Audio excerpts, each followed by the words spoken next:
Hi hello friends, சாஸ்திரம் சமையலும் நம்ம சேனலில் நீங்கள் ஃபஸ்ட் டைமாக பார்க்குறீங்கன்னா சப்ஸ்கிரைப் பண்ணிட்டு பாருங்கள். நிறைய பேர் சப்ஸ்கிரைப் பண்ணாமலே பார்க்குறீங்க. உங்களுக்கு பிடிச்சிருந்தா லாஸ்ட்டில் லைக் ஒன்று கொடுத்துக்கோங்க. 10 ரூபாய் செலவில் குழந்தைங்க வீட்டில் இருக்கிற டயத்தில் நம்ம ஈவினிங் டயத்தில் இந்த மாதிரி ஒரு கிறிஸ்பி ஸ்நாக்ஸ் ஒன்று செஞ்சு கொடுத்துக்கலாங்க. 10 ரூபா தாங்க, 1/4 கிலோ பொட்டேட்டோ வரும், அவ்வளோதாங்க. இதை வந்து நல்லா பார்த்திங்கன்னா கழுவிட்டு உப்பு போட்டு வேக வச்சு தோல் உரித்து எடுத்து நல்லா மசிச்சு இதை எடுத்துக்கலாங்க. எடுத்துகிட்டு இதோட பார்த்திங்கனாக்கா 50 கிராம் கார்ன்ஃப்ளவர் மாவு, 50 கிராம் மைதா மாவு போட்டுக்கோங்க. போட்டுட்டு இதுலேயே பார்த்திங்கன்னா மிளகு வந்து நல்லா 1-2 தட்டி போட்டுக்கோங்க. இதுலேயே கஸ்தூரி மேத்தியும் கொஞ்சம் போட்டுக்கோங்க. பச்சை மிளகாய் பொடியாக கட் பண்ணி உங்கள் காரத்துக்கு ஏற்ப, பொடியாக கட் பண்ண கேரட்டு, குடமிளகாய் பொடியாக கட் பண்ணி உப்பு கொஞ்சமாக போட்டுட்டு இதை நல்லா மிக்ஸ் பண்ணிக்கிங்க. தண்ணி விடாமல் மிக்ஸ் பண்ணுங்கள். உங்களுக்கு வந்து குழப்ப தன்மை அதிகமாக இருக்குது அப்படின்னாக்க நீங்கள் வந்து அதோட கொஞ்சம் கார்ன்ஃப்ளவர் மாவை போட்டு மிக்ஸ் பண்ணிக்கிங்க. திரும்பவும் உப்புலாம் இப்போவே செக் பண்ணிக்கிங்க. பக்கத்தில் 2 ஸ்பூன் கார்ன்ஃப்ளவர் மாவு போட்டு தண்ணி ஊற்றி கலக்கி வச்சுக்கோங்க.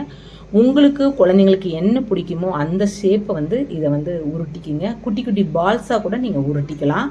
நான் வந்து ஃபிங்கர் அந்த ஷேப்பில் நான் வந்து உருட்டிக்கிட்டேன்னு வச்சுக்கோங்களேன். உங்களுக்கு பசங்களுக்கு என்ன பிடிக்குமோ அந்த ஷேப்பை உருட்டிக்கிங்க. இதை உருட்டிட்டு ஒரு 1 ஹவர் ஃப்ரிட்ஜில் வச்சுருங்க.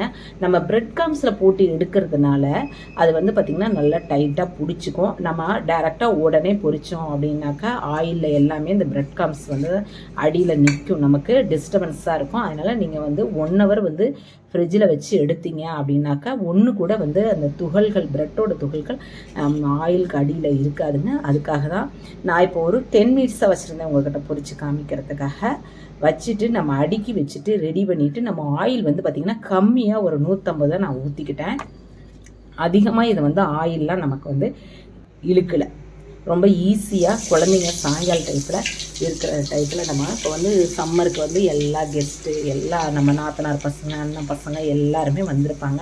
நீங்கள் ஈவினிங் டயத்தில் இந்த மாதிரி செஞ்சு கொடுத்தீங்கன்னா குழந்தைங்க நல்லா ஜாலியாக சாஸ் வச்சு, இல்லைனாக்கா புதினா மல்லித்தலை அதோட வந்து இஞ்சி ஒரு துண்டு வச்சு, சர்க்கரை 1 ஸ்பூன், லெமன் விட்டு நீங்கள் ஒரு சட்னி மாதிரி அரைச்சி கொடுத்தீங்க அப்படின்னா, சாட்டை சட்னி மாதிரி அரைச்சி கொடுத்தீங்கனாலும் குழந்தைங்க வந்து நல்லா சாப்பிடுவாங்க. நம்ம கடைக்கு போடுவோம் அப்படின்னு பார்த்திங்கன்னா ஒரு 7 பீஸ் தான் வச்சு 150 பில்லு போட்டுடுறாங்க. நம்ம எவ்வளவு தான் இது பண்ணாலும் கடையில் வாங்கி கொடுத்தாலும் குழந்தைங்களுக்கு மன நிறைவாக இருக்காது. நம்ம வீட்டில் இந்த மாதிரி செஞ்சு கொடுத்தோம் அப்படின்னாக்கா நல்லா சந்தோஷமாக எல்லாரும் நம்ம கெஸ்ட்டோடு சேர்ந்து சாப்பிட்டுக்கலாங்க. நீங்கள் இந்த மாதிரி ஒரு டைம் ட்ரை பண்ணி பாருங்கள். நல்லா ஜாலியாக என்ஜாய் பண்ணுங்கள். உங்களுக்கு பிடிச்சிருந்தா லைக் ஒன்று கொடுத்துக்கோங்க. நம்ம வந்து 1000 சப்ஸ்கிரைபர் வரப்போகிறோம். நீங்கள் யாராவது சப்ஸ்கிரைப் பண்ணாமல் இருந்து நம்ம சேனலை பார்த்துக்கிட்டே இருங்க. சப்ஸ்கிரைப் பண்ணிட்டு பாருங்கள். பிடிச்சிருந்தா லைக் ஒன்று கொடுத்துக்கோங்க. தேங்க்யூ.